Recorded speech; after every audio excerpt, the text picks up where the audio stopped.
So there's a lot of stuff behind SEO, a lot of kind of mystery, a lot of misinformation, and oftentimes that ends up being because lots of people in different industries end up trying to sell things that sort of go along with whatever it is that they're providing. So what we're looking to do today is sort of demystify some of that and make it a little bit more accessible. So that starts off with, so my name is Bill Zolli, I'm the Chief Creative Officer here, and I'm here with Roxanne Simonet, who's our digital media specialist. Then we have Alex Richards, he's our software engineer. So what we do here is essentially guide the physical and digital customer experience. So oftentimes stores focus on things like their physical space, decorations, how people are treated in a physical store. And sometimes that experience doesn't necessarily align with what they experience in the digital environment. So they may feel as though they're not, the customer service isn't as good. When they send out a question or something, maybe someone's not responding because it's like an entirely different area of the company that's not considered the same way as the physical location. And there are other times too where it's almost like the reverse. So companies like Google, they may be really good online and have a lot of digital services, but I don't know if you try and physically call the Google headquarters, how good of an experience that would be to actually reach out to a physical person. So some of the areas in which that we operate in are laid out here. So like strategy, customer experience, creative, technology, digital advertising, and content marketing. We do more than just those, but what we found is that these categories seem to be categories that people can understand without a whole lot of description and explaining of the details of the jargon that goes along with some of these areas. So today we're going to start out by busting some SEO myths, then going into our SEO overview, and then a closer look at Google voice search, and then question and answers. And then you won't have to like take pictures of slides or anything like that. We'll send out the slide deck. So time to bust some myths. So myth number one. So can't we just add a bunch of keywords to the website? I heard you can also add them to a page and hide them. So there's actually two different schools of thought, or maybe one in the middle, sort of this gray hat thing, but there's this kind of white hat SEO and black hat SEO. So the name of that comes from the 1920s when they had Westerns where the good guys wore white hats, the bad guys wore black hats. So as it relates to SEO, when you're doing things that are following what the search engines endorse, that would be considered kind of this white hat tactics. Black hat would be all the things that you're doing to try and game the system. So one way in which people do that is they call it keywords stuffing, where you put just a whole bunch of keywords that are related or not related to your business, just in order to rank higher for those specific keywords. But then to read it as an average user, it doesn't really make a whole lot of sense because you're saying the same thing over and over again. And the other thing with this, adding keywords to the page and hiding them, an old tactic used to be where you could put like white text on a white background and Google would end up crawling it and reading it, but the user who's visiting the page wouldn't be able to see it. So it was sort of a hack to be able to get more keywords in there. So once we clean up and optimize our site for search, we're done, right? So this is often something that comes up in budget meetings when people feel as though, okay, we already paid for going through and doing some sort of an SEO audit or doing something with the website to improve the search rankings, and not realizing that it's sort of an ongoing maintenance thing, that as the environment out there, the digital environment changes, the website also needs to adjust depending on your competitive landscape. So why are we not showing up yet? So we just added keywords to our website. So for some people, there's a tremendous sense of urgency of if they ended up sort of paying to have some work done on a website and changed all these keywords, that it should be kind of an overnight thing. And with Google and other search engines, it ends up being something where it takes some time to sort of crawl those and to establish a ranking relative to the other content that's out there. So sometimes it can take a little bit of time. So it's a patience keep checking and then adjusting. And then also, I only have to worry about SEO for Google. So that's something I think is a good starting point, but oftentimes when someone is looking for information on a company, they're also going to look at other search engines, like if they're looking for video content, they'll be looking in YouTube. They may also look in LinkedIn just to see if it's a legit company and to sort of get a feeling for the people who are there or the reviews that are out there as well. So then, SEO, there's a lot to it. There's a lot that you kind of have to watch and deal with, but what we're going to try to do today is talk through some of the key items to make it something that you can actually take actionable steps, going forward. But we're going to bombard you with a lot of facts, and so anytime you have questions, feel free just to ask. But in general, SEO is very simple. You're just trying to actually rank #1 for various searches for your business. But the issue is that there are so many pieces to it. So one of the things that we have is, you don't have to read any of the specific details of it, but this is a workflow we've had to try to do SEO for specific sites, and how we kind of go about it. But one of the things we like to share with people is this, the periodic table of SEO. And it goes into a couple key factors. The first part is that you have on-page SEO, and a lot of that's going to be the technical, like how you have your site set up, so like meta tags, keywords, in the title, how the content is written, how many times you have certain keywords in the content. But then you also have off-page SEO, which is things such as how often is your site content being shared, where is it being shared, what other sites are linking back to your site. So when you are looking at what you can do for your website, it's not going to be a single piece or factor that's actually going to make you perform really well. It's going to be a combination of a lot of little steps that you're going to have to take. So, but today's goal is we're going to try and simplify this again, so you have something that you can take back and actually apply right away to your business.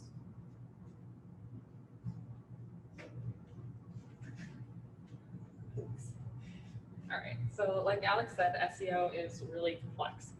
So what is it? Starting off with, basically, it's the process of trying to get more traffic and more visitors through appearing in organic search. You can do that through a combination of efforts with SEO. Social media marketing also plays a role. Your content marketing plays a role, so it's kind of a multifaceted thing. So why SEO is important is people use search engines. That shouldn't come as any surprise. 93% of online experiences start with a search engine. I think anybody can relate to that.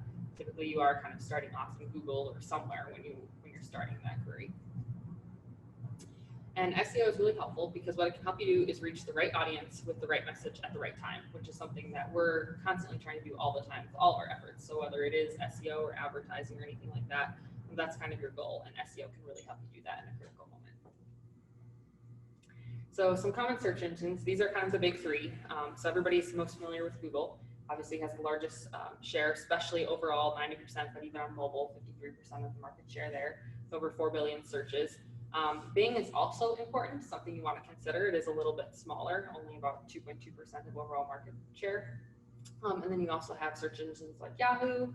There are some other places too that customers or potential customers might be searching for your business, just kind of depending on what you do. So places like DuckDuckGo, YouTube is also the second largest search engine next to Google, so that's an important consideration. Depending on your business, things like Yelp, TripAdvisor, potentially Pinterest, and then on Facebook too. So social is another place you want to kind of think about SEO. And that's something that with all the different search engines, people a lot of times won't look at YouTube as being a search engine, but a lot of the techniques and things that you're going to be doing, you're going to apply to that. It's like any service where you're going and you're searching for something, you can apply those techniques, especially if it relates to your business. Absolutely. So we're going to kind of take a little bit of a dive into Google just because it is the largest and the one that people are typically most familiar with. So the way that Google ranks your website when it's looking at your website against other content is really three factors: relevance, prominence, and distance. So relevance is about how well your content is serving whatever the user is searching. So that's why you want to make sure that your content is clear. You want to have relevant keywords. All of that kind of plays into that relevance piece. Prominence is a little bit more about how much your website is being talked about. So it could be linked to on other websites. Social media sharing plays into that. So kind of how established your website is in terms of credibility based on other sources that are linking to it or from it. and then also distance. So if you're looking at local SEO, obviously distance isn't necessarily something that you can change, but you want to make sure that things like your Google My Business listing, all of that's correct, so that when somebody does search and they're in your proximity, that you're able to capitalize on that local SEO piece. So some different things that you can do within Google. For starters, a Google My Business listing. It's kind of your one-stop shop for managing how your business looks in Google. It appears on the right-hand side of the searches. So you can see here like a little bit of information. This is where you want to make sure like your address, your phone number, your hours are all updated. You'll have your reviews here, and this is primarily useful with local SEO, but also just in general, somebody that's not familiar with your company might click there first. Another thing that you can use on Google are called Google Posts. So these live within your Google My Business listing, kind of more towards the bottom, but still in that right-hand panel. And you can actually create these for different content. So you can create them for sales, you can create them for events, different things like that. And it's almost like, in a sense, free search advertising because it does take up more space on the page, which is great. It allows you to kind of put out there a specific message that you want, and they're very easy and free to create within your listing. And also, like Alex was mentioning, YouTube is also a component of it. Again, it's owned by Google. It's the second largest search engine, and a lot of the same things that you want to apply to your website also apply to your YouTube videos. So you want to make sure that you're using keywords in like the headlines and the descriptions, because when people search in YouTube, they're often searching many of the same things that they might put into Google. So if you have those relevant keywords, it can help your videos appear much the same way that your website appears. You can also have your videos pull in on searches on Google as well too, if it's really relevant to that topic. Blaze through that. So do you have any questions at all about the sort of first part of this? Yeah, sometimes the Google My Business thing can be a little bit confusing too. There's also, with that, there's opportunities for photos to go in there. And if you don't provide photos of your business, that is also something that others can provide. And they may or may not be what you would want to be aligned with your business. So sometimes it's helpful to just sort of start it off by putting some of your own stuff in there so you know that you have really good content. Yeah, and another thing to know too about the Google My Business listings is anybody can edit those. So that's why you want to make sure that you claim your listing and that you kind of check in on it or monitor it every once in a while, because people can suggest edits. So they could go in and say, no, actually the hours are this, or actually the address is this. And so if you're kind of not paying attention to your Google My Business listing at all, you might think it's accurate at one point, but if you just kind of leave it there, there's potential that it could be changed by somebody else. So yeah, I just signed up for Google My Business. Oh, perfect. In the last couple of months, or a couple of weeks rather. Yeah. So yeah, it's a little bit new to me. Okay. yeah. Typically, if somebody suggests a change too, you'll get an email that says Right. someone suggested a change, and then you can either say yes, that's accurate, or you can contest it, or Yeah. basically say no, it's not. So this is an example of something that is related to sort of this content strategy around Google. So something that we found that can be very effective is to actually generate content for people based on not necessarily what they're shopping for, but based on their needs. So one of our clients is Vermeer. So Vermeer produces all kinds of equipment from surface mining to tree chippers, things like you can see here. So if somebody is in the market for something like a tree chipper, that's something where they're probably already established and they have like a tree care business of some sort.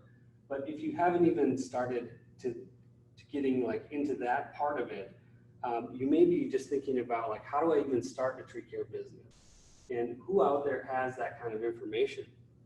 So when working with Vermeer, we were finding that there was a fair amount of people that were interested in getting that kind of content. So doing something like a blog post or having information out there on the web where somebody can look up starting your own tree care service. So we looked specifically for the phrasing that people were using when they were trying to find that content. And then we provided that out there for them, not necessarily putting it out there with the intent of a direct sale right away, but creating that relationship with the brand of, all right, Vermeer already has this stuff out there and they're helping me out. So then when it comes time for them to purchase equipment, they already have this sort of positive relationship with the brand. So the consideration then should be elevated. So if you were to do this, what we found is that, so creating relevant content ended up getting us 6,479 views in 1 year. So if you were to pay for that kind of traffic with advertising, with search engine advertising, that would equate to about $16,500. So it can be oftentimes a lot easier to just generate the content that people are looking for instead of trying to compete for the clicks within listings. So when implementing SEO, don't just think about the purchase phase. So with that previous example, that would be this phase, which is the awareness phase. So there are going to be times when someone has needs that are maybe related to something that you offer, but they aren't necessarily looking specifically for that thing yet. So like one of our clients to Festival Foods, they have different kind of food items that are kind of these grab and go items. So if someone is looking for something that would be really quick for them to sort of just run into the grocery store and grab something that's almost ready to sort of just prepare, that there are different sort of branded names that go along with that they offer. So if they're looking for the general thing of like the grab and go meals, we can then, based off of those keywords, we can see that that would be a great opportunity to get this other content in front of them. We refer to that as a nudge. So a need would be like if you're looking specifically for a branded thing that you already know what you need, and then you're getting sort of your listings and you're looking basically for price shopping.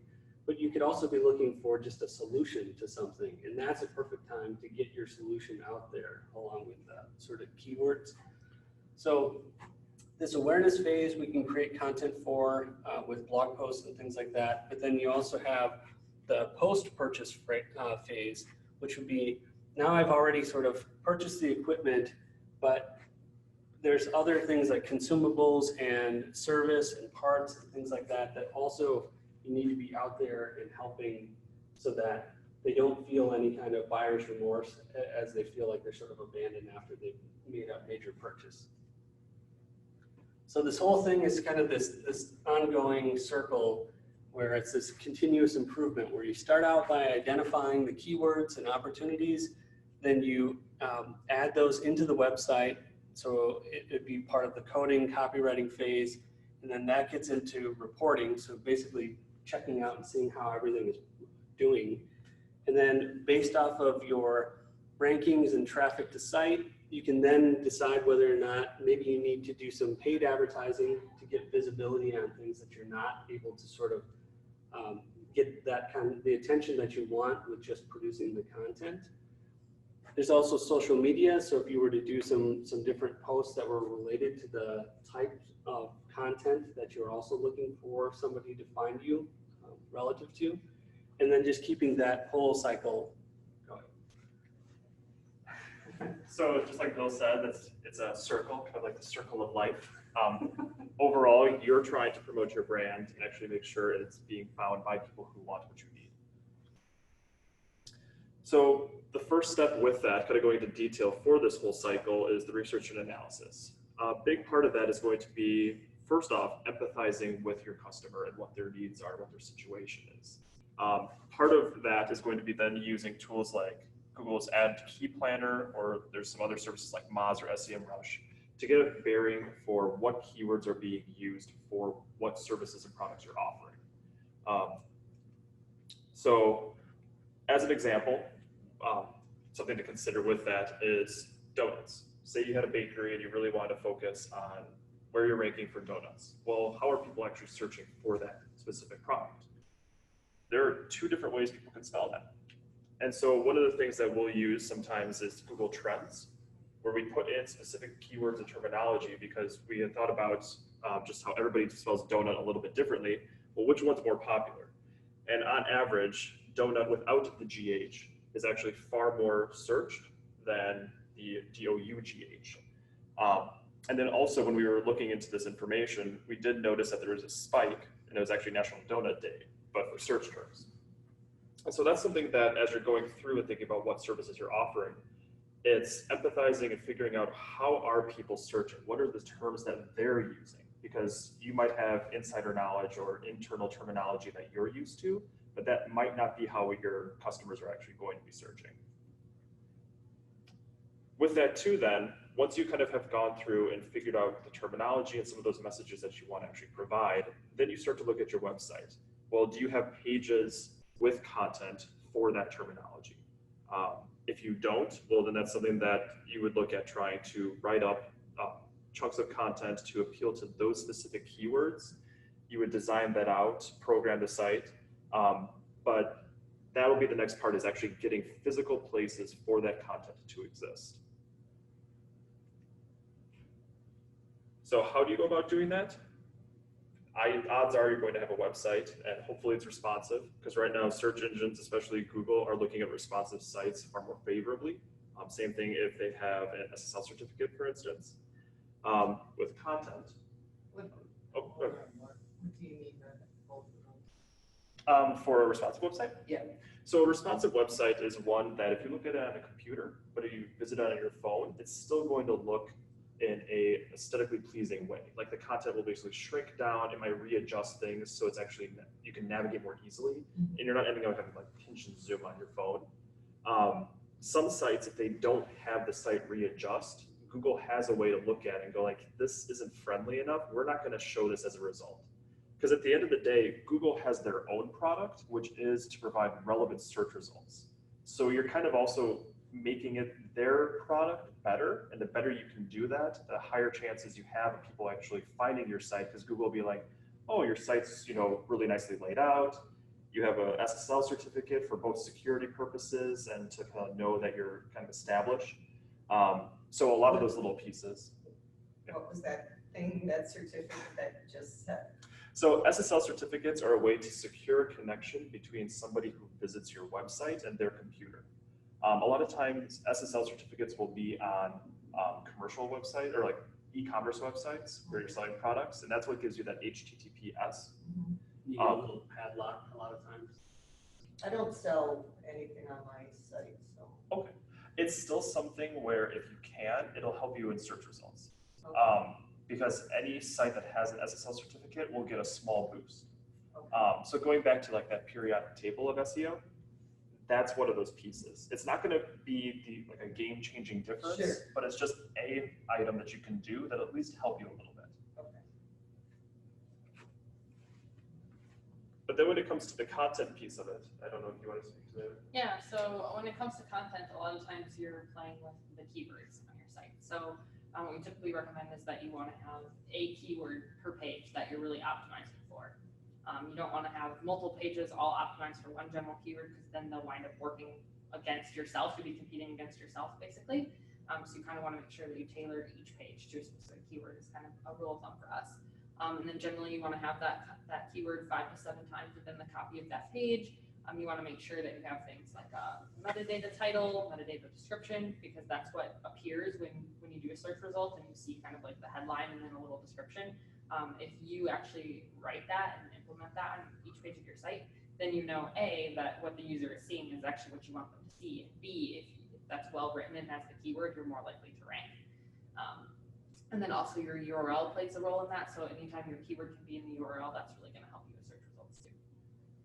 So, and then with that too, then from the development side of things, there's a lot of stuff that's behind the scenes. So kind of going back to like that SSL certificate, but you can do things like meta tags are on a page. Search engines kind of will look at those. They don't weigh it as heavily, but it also still will help you. And that's basically hidden information on the page describing what the page is about. So usually like the description is actually probably the most prevalent, because that will appear as the content when you see a search results page. That's that little snippet that's there. But making URLs actually, to Roxanne's point, be easy to read, where they don't have weird characters like percent signs and stuff like that, but instead are like I sell donuts with like hyphens in between it. That's going to be easier for a search engine because it actually gives them the physical word for it to search on.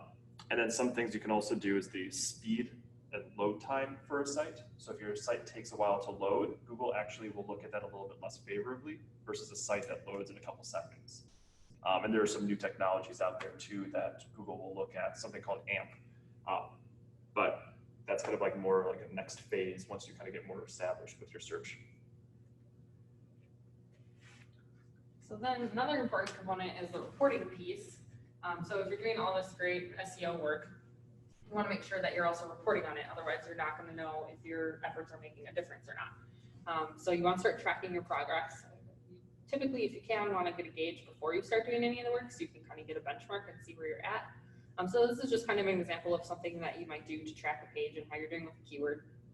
So like for instance, we have a page on our site that's about our solutions, and we want that to rank for the keyword digital marketing solutions. So what you might do is something like this, pull each month where you're currently ranking, how many times the keyword's in the copy so that you can track, like in the first place, maybe we weren't ranking where we wanted to be because it was only in the copy 3 times. So maybe the next time we add it to the metadata and H1 tag to try to help, and then you can record and see if that made a difference for you, which it should. And then you can also add things like traffic to site, because obviously that's your ultimate goal, is to get traffic from that keyword. So you can track that and then write down any actions that you want to do to continue to improve. So that's just an example of kind of how you can report. Doesn't necessarily have to look like this, but you want to make sure that you have something going on so you can track that. So actually, before you change that slide, one thing that's overwhelming is a lot of times you're going to have a number of pages to your site, and you're going to have all these different ideas of how you want to be found, or you want to be found everywhere. Easiest thing to do is just to take a keyword at a time, and also to make sure that for like pages you already have that exist, ideally, how are you wanting people to get there? So like with the solutions, it's a single page, and then we have specific keywords that we're going to try to get people to get there for. And even that, you might only want to have one keyword that you're striving to have performance for that specific page. So you're going to what Roxanne said of like, someone does a search for digital marketing solutions, we want that page to appear for them. And that's where we're going to tailor our efforts. Because a lot of times if you try to do everything, you kind of do like this shotgun effect of just spray a bunch of keywords, it's not going to have as much of an impact versus trying to focus on something very specific. And you can always add more pages to your website or add blog posts for each additional keyword that you're trying to strive for, but kind of take it in steps. Give yourself little bite-sized chunks and then just grow from that. So some different ways that we measure success are some different SEO tools. So some that we've used are SEMrush and then also Moz. These are just kind of some screenshots to see the kind of insights that you can see there. But that can help you track. So then when it comes to so after you've started to go through and like plan out your keywords and the pages that you're wanting to rank for, you might run into some situations where you realize that you can't actually get the performance you're looking for just through these SEO efforts of like optimizing the page and keywords and things like that. So part of that's going to be then the digital marketing side of things. If you were to have a business and say, so like you're located in Wisconsin, but you want to really appeal to people who are in California, you're going to always have a little bit of a struggle because from a search standpoint, if someone is looking for your service or your product and they're in California, Google and search engines will try to first show local area businesses before you. That's a really hard one. And you might not be able to adjust your page content to say like, hey, we specialize in selling this in California. So that's where you're going to look at digital marketing. That's where you're going to go, okay, I can't actually fight against this. I'm going to spend the money to make sure I can have one of the paid listings and I can actually target and actually geolocate my advertising just in California for my specific product or service. Some other times too could be if there's a specific term that you can't, again, adjust your page for, well, maybe you're going to start to pay for that specific term to try to show your page as search results. With that too then, after you have SEO, there is the social media side. Getting things shared on social media, getting engagement. A search engine will look and say like, okay, your content seems relevant. People are talking about it. People are sharing it, putting it in different locations. Getting traction like that is really helpful. Plus, with these sites, they already have such a heavy weight and prominence in search engines. Like Google knows who Facebook and Pinterest and YouTube. If those sites have your content, the search engine's gonna be like, okay, you're more relevant, we should probably highlight you a little bit more. And then this is coming back to that whole digital advertising piece. For some of those needs that maybe you just can't facilitate with SEO or social media. And that basically makes this kind of overall kind of connection where all three pieces tie together. They all fill different needs, and you can't just specialize in one area. You do need to consider some of those other factors. But as part of this, maybe you just start with the SEO, and then that's where you kind of keep growing from there. You know, plan out your keywords and your content, look and start to see about social media. How are you getting engagement?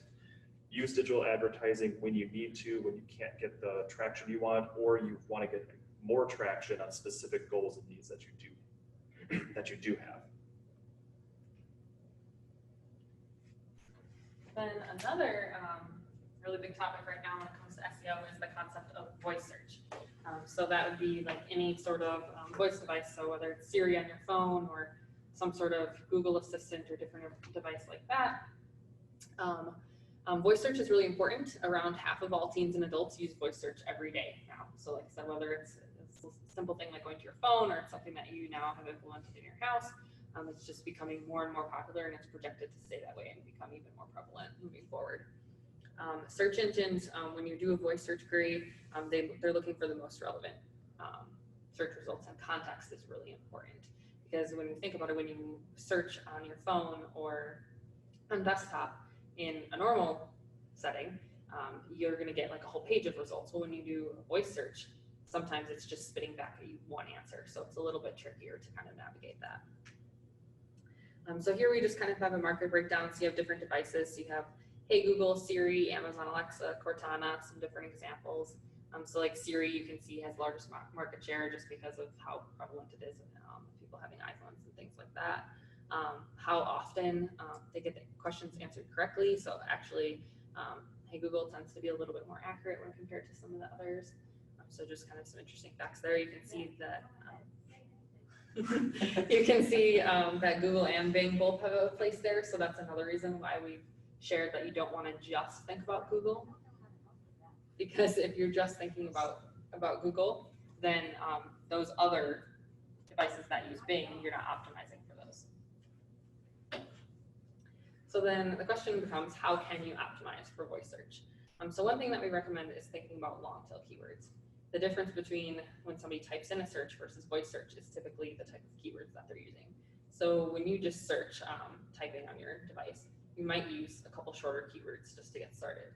If you're using a voice search, you're going to search how you speak, basically. So it's probably going to be a longer phrase, and that's what a long tail keyword is. So you can see we just kind of illustrated in the graph there. So like a short tail keyword would be something really simple and to the point, like dinosaurs. Then you kind of have medium tails, something in between, like long tail dinosaurs. The long tail keywords that people typically use when they're using voice search are way more specific. So you might have like nice green long tail dinosaurs. So you can see that that's like a much chunkier keyword. So you want to think about these when you think about optimizing for voice search. A lot of times they work really well in blogs. It can be difficult to optimize a page on your website for a really long and really specific keyword. So a lot of times blog posts tend to rank really well. Your Google My Business listing and your Big Places listing factor in as well, just because voice search tends to be something people use on the go. So that proximity piece really comes into play. FAQ pages can also be great. People use voice search a lot to search a question. So if you have a question that uses a lot of the keywords or very similar questions to what they're searching, that will help you rank in that situation as well. And then there's schema too, which I don't know if you want to speak to a little bit, Alex, but that plays a role. Yeah, so schema is again one of those kind of like hidden pieces on a website. So if you have an e-commerce website, for instance, that is selling basically just any type of product, you can actually tell the search engine through these hidden pieces of code that, hey, the stuff on this page, right in this section, is a product.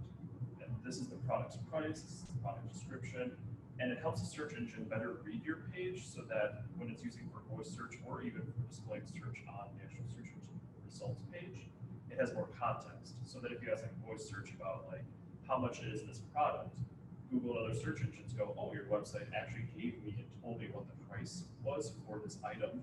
I can now actually use that to maybe tell it to the person who's wanting to do that search.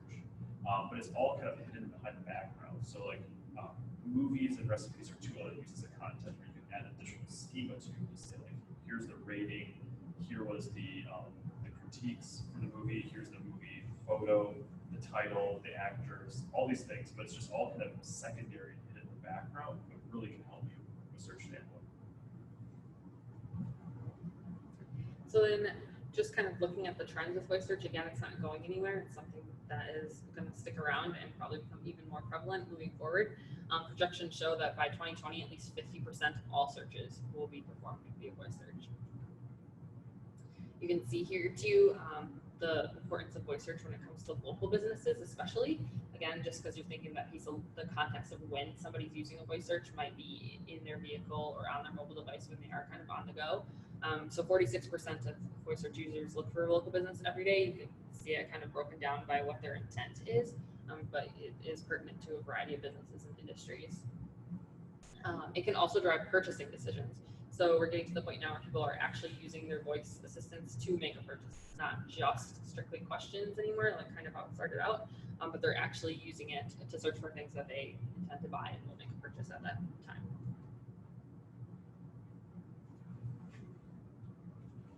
We covered a lot of stuff. So this is sort of a summary of some of the key points. So many of the online experiences start with search. So just sort of mentally getting your head kind of around that is that as people are looking for things, they're going to be typing in certain keywords to find whatever that product is out there. So the better you can sort of empathize and understand what your audience is actually looking for, the better you can provide content that goes along with whatever their needs are. So then success takes strategy, patience, and consistency. So again, that goes into some things like with the strategy. If you want to show up for donuts, maybe you have to find out like how someone is actually spelling donuts. We've actually had a couple different instances where there's the industry term for something, and then there's how people kind of talk about it in more layman's terms. And often with a lot of companies, they will want to really get people to use whatever the industry terms are. So like an example could be like Kleenex. So if they're constantly talking about it as facial tissue, I don't know that a whole lot of people are going to be looking for facial tissue when they're looking to purchase Kleenex or a product like that. So it's just understanding how people are talking about those things in order to be able to give them the content that they're looking for. And then SEO requires multidisciplinary approach. So again, that would be going into things like looking at your keywords, but also looking at other areas like social media, and then also considering things like paid advertising. And search continues to expand to alternative forms, so including voice and image searches. Image searches is another thing though too that many people don't necessarily consider when it comes to how they are naming their photos that go out there. So if you sort of take things off your phone, or you take things from a digital camera and it has like DC whatever, and then it's all these numbers, that isn't going to be very helpful for Google to be able to categorize that and be able to show that when someone's looking for something. But if you actually name it according to a lot of the keywords that you want to associate that with, as far as a search that it would be relevant to, your odds of showing up there are going to increase drastically. Thank you very much. Excellent. Thank you for putting this on just for me. Feel free to help yourself.